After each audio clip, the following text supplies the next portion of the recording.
Welcome to the Sister Street Show with Mary Nunley and Sharon and I, interactive show and virtual playground where we explore topics around entrepreneurship, online and in-person events, and the games that can be played with all of it. We invite you on our journey of sisterhood discovery and trial and error in the adventures of online entrepreneurship.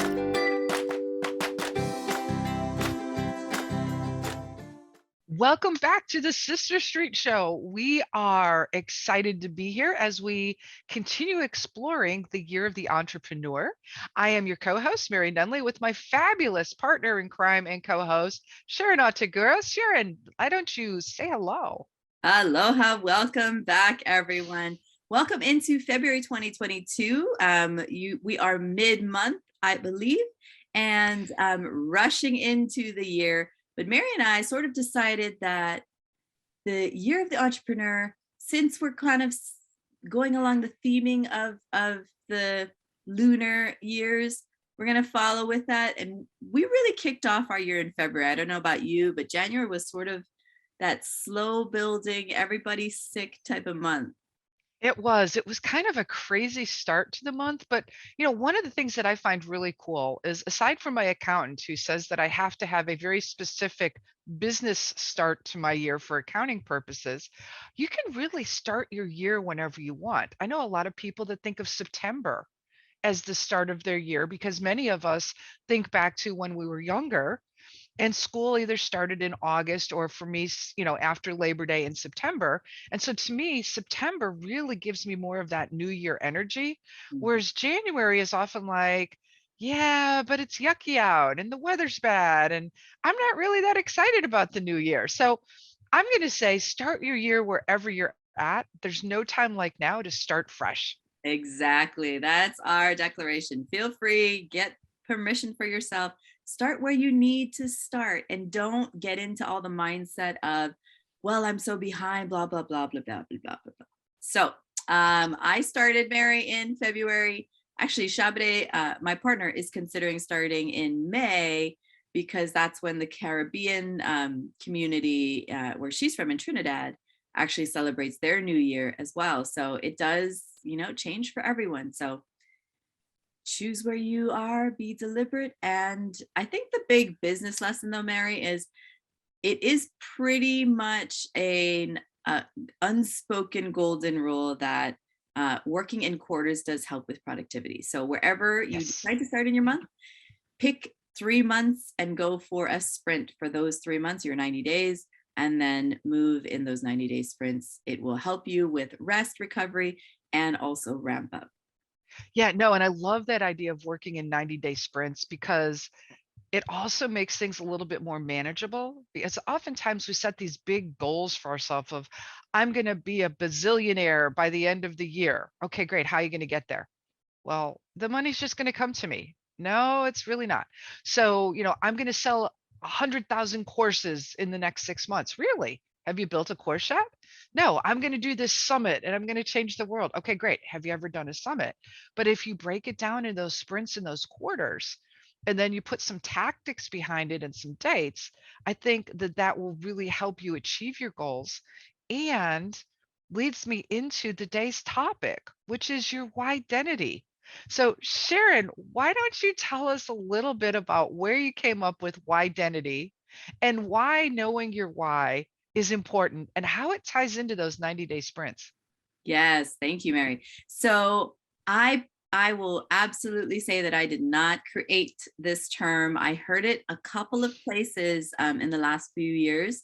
And so it is a term that gets bandied about by, some of the influencers in the online learning space, but I really resonated with it. And trying to come up with your, not just your identity, so the labels of who you are, I am mother, I am business owner, but your why identity.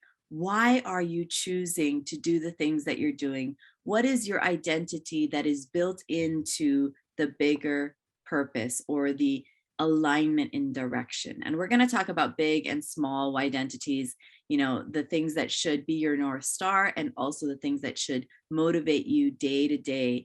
But really consider beyond just, okay, what are the labels that other people put on you? And consider internally, what are the driving principles? What are the labels or guiding values that make up who you are as well from the inside? So Sharon, what if I really don't know my why? Like I just get up every morning, I do what I do, I meander through life. I'm happy, but I don't have this like, big overarching calling, or at least I'm not aware of it. And I've talked to other folks and they said the same thing. It's like, well, my why is I got to pay the bills, or my why is I want to be able to send my kid to soccer camp. So how do you address that, or how do you work through that to really find your why? Mary, great question of trying to find our whys when we have trouble doing so. And really, it's sort of a morbid exercise to take us through, but because you pulled your graveyard background, I think it's appropriate to do so. The way to find your why is to consider your final speech. And, if you've lost a loved one, you're very familiar with writing the eulogy. But a more happy time, if that is morbid for you and you don't want to consider it, a more happy time might be at your retirement party, right? So imagine that you're sitting at your retirement party, you've invested all this time into this business that you've built, or as a stay-at-home mom, or whatever your life has been. And at that retirement party, there's a speech that people say about you, about Mary Nunley, and all the great things that she's done in her life. The feeling that you want to have of pride and accomplishment and peace, that was a life well lived, that was a chapter well done, that is what's going to help you decide what your why-dentities are. So it goes beyond, at your retirement speech, oh, she was really good, she paid all her bills on time. Probably that is not the whole picture that you want people to tell about you, right? And so it's going to be, she was a great mother, and she raised some amazing young adults. It's going to be about the impact that she made in all of the lives that she touched, either as a leader or as a philanthropist, or the impact, the innovation that she made in the field that she worked.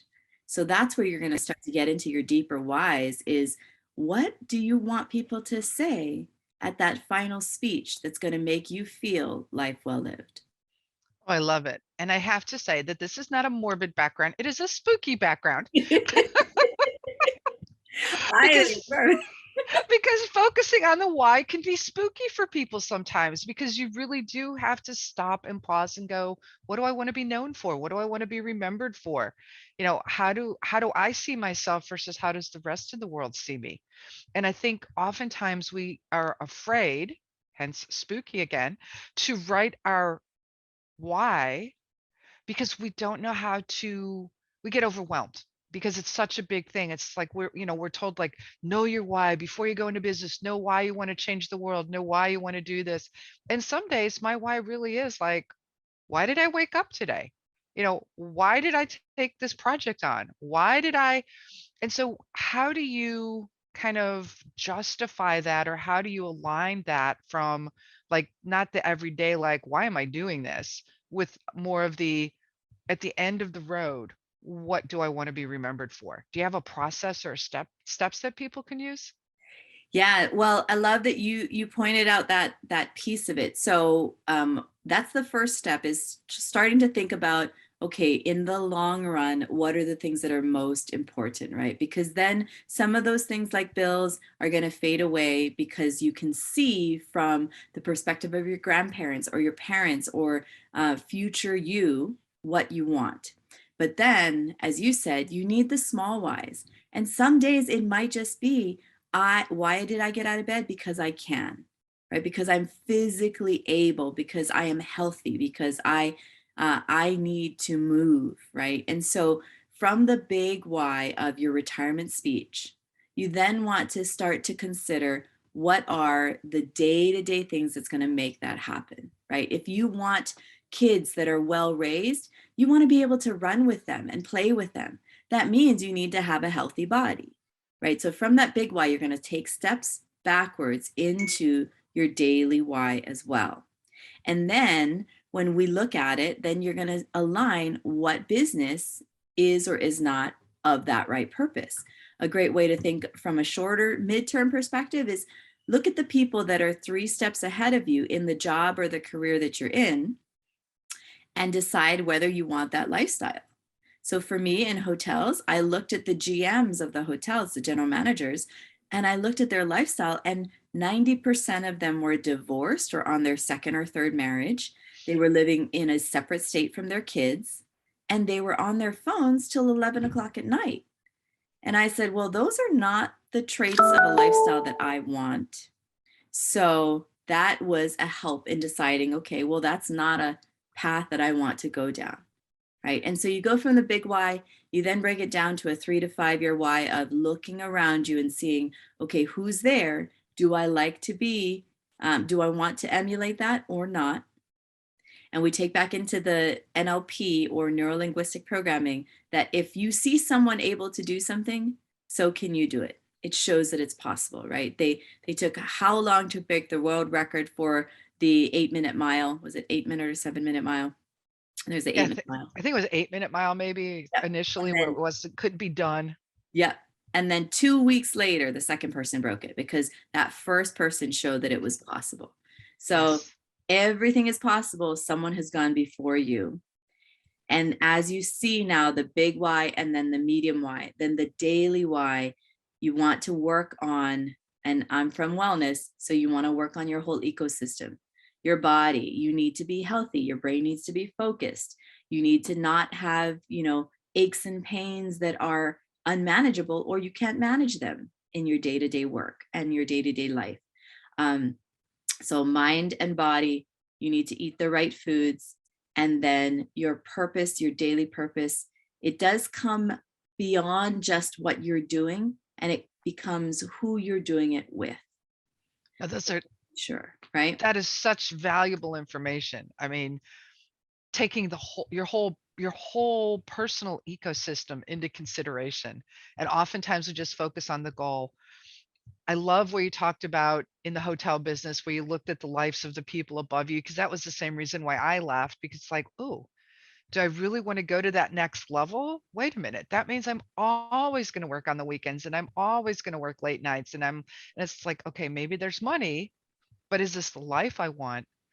And because we're talking about the year of the entrepreneur, that's the other thing that I would encourage people to do is look at entrepreneurs who have the type of business that you're thinking about, not the influencers, not the people with the 7-figure businesses right now that tell you that, oh, yes, you can sit with your Lambo on the beach and work an hour a day from your phone.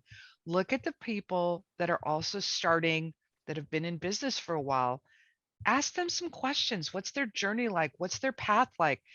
You know, my son and I are in business together, and he keeps telling his girlfriend, he's like, look, I don't work for somebody where I can just like take a weekend off and nobody cares. He goes, we're a small business, but what we're working on is we're building something so that in 3 to 5 years we have this, and then I will have that time to take off. But right now there's a lot of blood, sweat, and tears that goes into building a business, and so you got to ask yourself, is that really what you want to do also? And that's my Saturday morning ramble. Absolutely. We are recording this on the weekend because it's actually a great time to focus and just chit chat with friends. And that's what you guys all are. So put in the chat what your why-dentity is. What are some of those things that you are moving towards in your true north? What are some of those things that motivate you in the day-to-day or the big picture as well? And I hope that you'll see in the chat and the comments that it spans from big to small. If you think really big picture, we challenge you, Mary and I, to ask the question of yourself, okay, and what does that mean in my day-to-day? What does that mean in my hour, right? And get more granular, get smaller. If, Hmm. however, you are thinking just from a small perspective, well, my why is so that I can put food on the table for my kids. Well, then think a couple steps bigger and say, okay, so by putting food on the table for my kids, what will that do? And that's the question you want to ask is, what is this going to do? Why is this important? What or why? And you'll start to see a bigger picture. well, I'm putting food on the table so that my kids can grow healthy and strong, so that they can become productive members of society, so that the world can have a healthier group of individuals that aren't slaves to, XYZ. So, And yeah.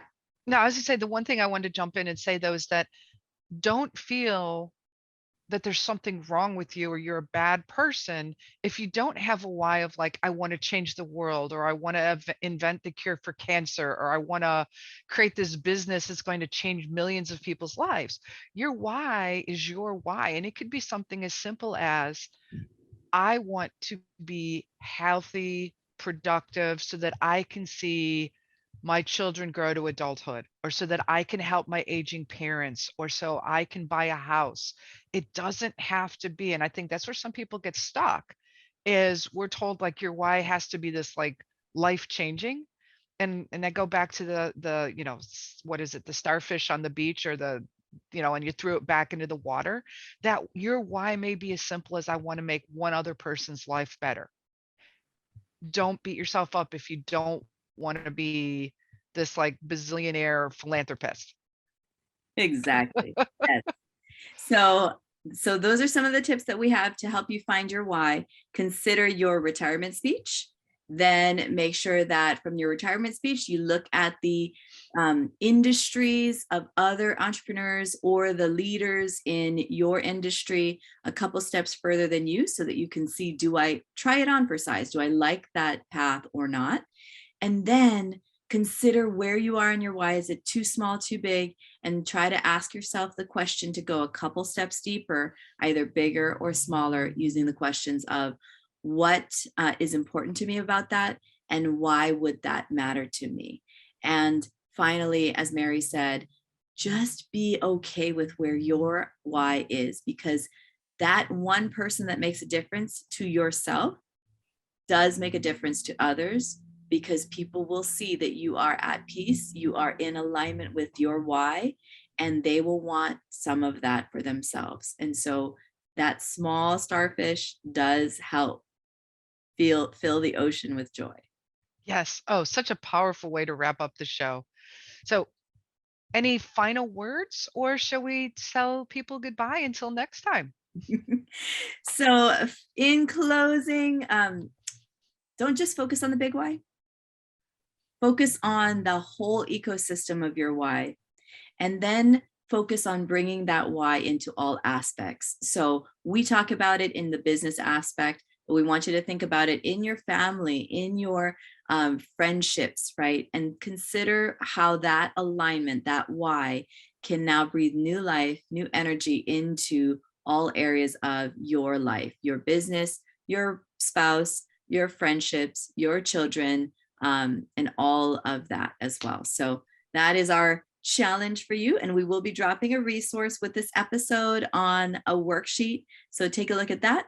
We've also got some exciting events coming down. So we hope that you check out our resource page at sisterstreet.show. That's sisterstreet.show. Excellent. Until next time, this is Mary and Sharon. Signing off. We'll see you soon. Bye. Bye. Thanks for watching. Please like and subscribe for future videos.